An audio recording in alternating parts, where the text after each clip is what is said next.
Here we go again, the Leafs Convo podcast for Oak Ridge Ford in London, Ontario, oakridgeford.com.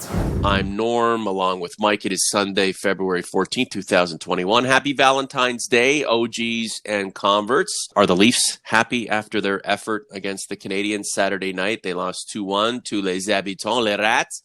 Hey, we've seen the Leafs put teams to sleep and then just take over games. That's what happened to them. Good morning, Norm. Well, that game put me to sleep, and honestly, I think it was the most boring Leaf game of the year. And this team isn't boring; they're offensively dynamic, and tried to play a game last night. And Sheldon Keefe said it after the game. He really reiterated what I said on Twitter. It was a vacant performance. Essentially, they got a 1-0 lead. They got a number of good chances on Carey Price early on. They couldn't convert, and then they sort of lost. Looked like they lost interest. And he basically said that they didn't have energy at the end of shifts. It was sort of a vacant effort. And when you do that against a good team like Montreal, you're playing basically a Montreal type game, because I think they're more apt for a defensive type of game. They get a goal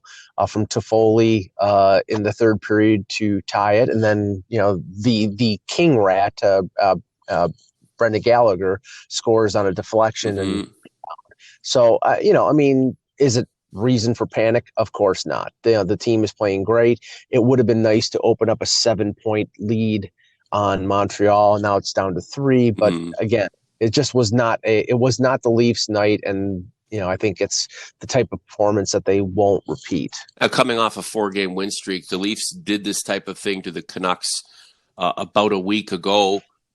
This is what happens in sports, especially when you're playing so often during a compressed period of time. Sheldon Keefe said the team looked disconnected. Is this a strategic thing? Did the Canadiens lull the Leafs to sleep? Or is it just players on this particular night not being fully engaged? Not because they weren't trying. It's just that's part of the ebbs and flows of a season. Well, after playing Montreal in Montreal, and I think putting forth a pretty good effort, Montreal was probably in a desperate situation. They had lost to Edmonton on Thursday. They had lost 2 games in a row. And I think that, they got the 10.5 million version of Carey Price instead of the guy who's letting Travis Dermott and Justin Hall beat him top corner. So, yeah, maybe the level of desperation was there. But, it's funny because Montreal was playing their 3rd game in 4 nights. Toronto was rested. And if you looked at the way those teams performed, it looked like the Leafs were the team that had played 3 games in 4 nights, because in the final 2 periods, they really didn't. Yeah, they had their chances, but not a great deal of them. In Montreal, was coming on at the end of it. And Chris Cuthbert during the broadcast says, well, they have a week rest. They're going to be off for an entire week. So they emptied the tank in the 3rd period because they knew they had to win that game. So it's not something to get into a panic over, but it's not a sign that I like, because you want the Leafs, who are improved defensively this year, to be able to win those type of games, which are sort of like playoff games. And in the end, they gave up the late goal in the 3rd period and lost. Well, you'd expect after a game with minimal offense, the Leafs will follow it up by blowing the doors off their opponent, and Ottawa would be a perfect team to destroy. Just one point on that. The Leafs have played Ottawa twice. They've split with them. Ottawa gets up for Toronto. We've got enough ex-Leafs on that team, an ex-Leafs assistant in DJ Smith, Connor Brown, a few other players, Nikita Zaitsev.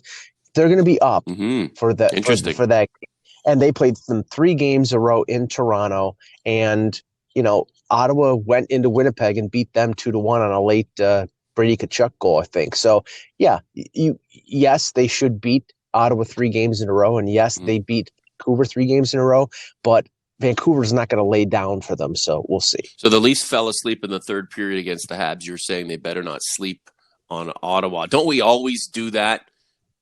Don't we always feel like the Sens will be easy pickings and and they aren't. I suppose we can't take anything for granted. The Leafs haven't proven anything historically, and even though they are running at the top of this Canadian division, it doesn't mean that they can't slump like any other team.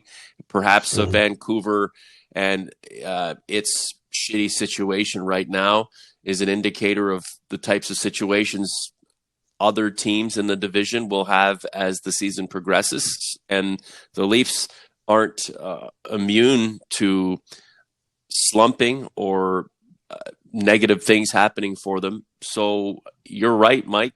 Getting back on the horse against the Ottawa Senators is important in more ways than just winning. You want to get that good vibe going again. This is the Leafs Convo podcast for Oak Ridge Ford in London, Ontario.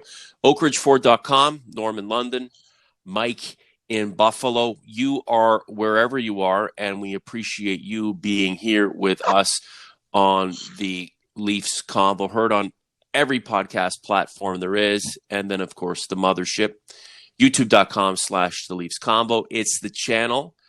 BD and community. Nylander is freaking afraid of his own shadow. I don't know.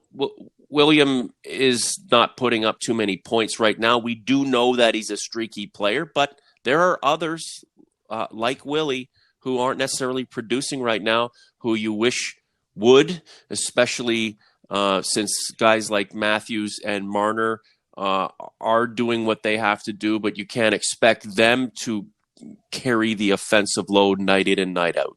There's too much talent on this team to be a one-line team. I mean, obviously you rely on star players like Matthews and Marner to produce on a regular basis, and Tavares as well. And I think he's had a good year. You know, I think he has 4 or 5 power play goals. I think they'd like Tavares to score more 5-on-5. But Nylander, like you said, he's streaky. He scored 2 goals the first night, the opening night against Montreal, and then I think it was 7 or 8 games he didn't score a goal. And then he gets 3 assists in the night that Spezza scores the hat trick against Vancouver. But you know, almost everybody scored against Vancouver. So, I did a report card of the Leafs and most of their top 6, and Wayne Simmons got A or A pluses. I gave Nylander a B simply because there is so much talent there, but you don't see it all the time. And that's the thing that, you know, I know I have the reputation of being an anti-Nylander guy. I'm not. I just want to see the good Nylander all the time. You see the good Marner and the good Matthews most of the time, you know, predominantly. But with Nylander, you have to wait, and you need consistency to be considered an elite player, and that's why I don't consider him an elite player. He's been built up so greatly by his faction. He is not 1 or 2 on this team. He's, 3, 4, 5. He's a little bit more than a complimentary player. I mean, he's a key contributor, but if he fucks off for a few games, we shouldn't be scratching our heads and wondering what the hell happened to this guy. The Maple Leafs won't win a Stanley Cup because Nylander is carrying the team. He will be a prime contributor, just like a lot of his other teammates. But there should be greater concern if guys like Matthews and Marner get lost in the wilderness for an extended period of time, because those are the straws that essentially stir the drink. Anyway, that's enough on Nylander. Arish played a good first 2 periods. Just wish we could have had the third period back. I think that analysis is slightly off, and I agreed with what Keefe said. Basically, it was 1 good period, and then the second period was sort of a nothing, and then third was won by the Canadians. So it wasn't a complete effort. It wasn't. It wasn't something that really, like I said, you won't send that tape to the Hockey Hall of Fame. But again, I don't think it's reason for panic. But it just wasn't on a hockey day in Canada. They did not get a classic from the Leafs and the Habs. Do we really care about Hockey Day in Canada anymore? It was fun 20 years ago. I don't know. And the way media is now, and just how disconnected everything is from television. I mean, we don't gather around the television the same way we once did. Social media has taken over. The Hockey Day in Canada is kitschy, man. I don't really care. I never cared about it when I was in television either. I could do a little lot less with the mentions of the Good Deeds Cup. Other than that, it's like Oh I, fuck! I like I like three Oh my Canadian god! matchups. But the thing is, this year every game is a Canadian matchup. So maybe they Yeah. should have dropped Hockey Day in Canada this year. Yeah. Every day is Hockey Day in Canada. No, yeah. It's homogenized, right? I guess that what they're going for is a throwback to the feel good times of the game. Trying to conjure up images and memories and warm and fuzzy feeling when you think about hockey and ice rinks, and we barely get any snow anymore. It's not that cold. You can't go out. I hate to be a curmudgeon, Mike, but Mm. again, Hockey Day in Canada, don't really care much for it. And as you've said, it is essentially Hockey Day in Canada all the time now because of this Canadian division. Cal Morale, they definitely outworked our buds for that one in the third period. No doubt, James D, very disappointed to watch the high octane firepower of the Leafs. Isn't that incredible? The highest scoring team in the league just doesn't have it on one night, and people are losing their minds. Yeah, I mean that's what fandom is about. It's like you have to keep a sort of even keel and realistic expectation and Mm-hmm. perspective regarding teams. They're not going to play at their top level on every night. It's just that is a game that was winnable. It's like there are going to be games you're going to lose 6-1 and you play like crap and you can't win. This is a game that was 1-0, 1-1 with 3 minutes left to go in the third period, and they give up the goal to Gallagher. And that, who knows how Mm-hmm. valuable the point lost Mash is. 709. We need to figure out how to consistently play three full periods of good hockey. Now, the Habs didn't dominate the Leafs. They didn't beat the shit out of them in the third period. The Leafs had a 1-0 lead going into the final frame, and the Habs just snuck up on them. So, did they not play three full periods of hockey? It's just the way it was. Yeah, Montreal Yeah. hung around. They kept it close. They got the big saves from Price. Kept it Yeah. 1-0, and then they get the goal to tie it midway through the third period, and then it was a one of those games where the next goal wins or the next good play wins, and they got the next good play. Timberwolf, amazing contributor to the podcast on Community and in the post. If the only way the Habs can beat the Leafs is for Price to stand on his head and for them to win is 2-1, has nothing changed in Montreal? I get what he's saying. They've made some nice moves. That team is fun to watch. They Mm-hmm. play different styles. But if Carey Price doesn't conjure up his abilities of old, this team does not have a fucking chance to do anything. There is no supplanting Carey Price. This guy is going to have to channel his inner, better, younger Carey Price. If Carey Price is mortal, then so Sure. are the Canadians. As Carey Price goes, as goes the Habs. They are a better team. You can't. I mean, I think the Josh Anderson Mm-hmm. acquisition. I mean, he's been a freight train. I would have loved to seen him in blue and white. Toffoli has scored and played well for them, but the questions with them. I mean, everything their success in the bubble last year, everything was tied to Suzuki and Kotkaniemi Mm-hmm. being a 1-2 up the middle, and they haven't played well lately. And that's the reason why Montreal has sort of receded back to the pack in a way. And again, the the ability of the Leafs to have Tavares, Matthews as their top two centers and a pretty decent third center in Alex Kerfoot. Strength up the middle in this league is extremely tough to find. The Leafs were looking for it for years, and now that they have it, it's such an advantage over other teams in their division. And you see right now how the Leafs have been sort of burdened by having Tampa and Boston in the Atlantic Division when they're alleviated from those two foes, how they're succeeding. Price has been the dominant beast on that team for 15 years. So he's an example of the product starting from the net and working its way out. And because of that, we we do overemphasize Montreal as being fully dependent on, its captain, its star player, its number one player, its franchise guy, Carey Price, the goaltender. But isn't that the basis for every team's success, no matter how heralded the goaltender is?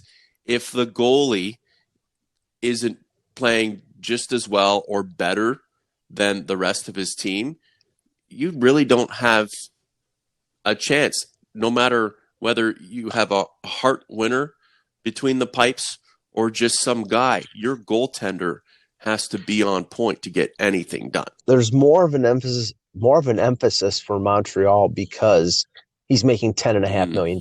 He's making almost as much money as Mitch Marner is. The Leafs, Freddie Anderson played a pretty good game yesterday, and he's played well over the last couple of weeks. He's making half the amount that Carey Price is. So the emphasis on a goaltender playing at his best is more for Price because he's being paid big because of what he has done, his track record, his legacy. As we move further, into the more financially cognizant and responsible era of pro sports, but in particular hockey, I can't see teams wanting to allot that much money, especially with dealing with cap constraints, to a goaltender going forward. Price is a throwback, and he's definitely going to have to throw back to his prowess of old for the Habs to win the Canadian division and then move on and be successful. We should probably wrap this thing up. Mike, what are you working on? The Leafs are getting some of their injured players back with the Marlies, with Lisa McLeod in the province of Ontario, allowing the Marlies and the Belleville Senators to play games, even though they're playing most of the month of February outside of Ontario. The Leafs were able to send Adam Brooks, Rasmus Sandin, and Nick Robertson to the Marlies to get them some playing time, which is a good thing. But also they had, and here's the scary thing, they had to move Martin Marincin into the taxi squad, which makes it one step closer to that guy getting back in the Leaf lineup. But Joe Thornton was skating yesterday during the morning skate. Jack Campbell, for the first time, was on the ice. I don't think Campbell will be back this week, but it sounds like Thornton will be back this week. So will we see Thornton step in on that top line with Matthews and Marner? It'll be interesting to view. I think he might get a chance. I think they may want to get that third line back to more of a checking line scenario and move Hyman back down to the third line. But they've had so much success, I'm not sure what they're going to do. Sheldon Keefe, disappointed in how disconnected he felt his players were in that loss to the Habs.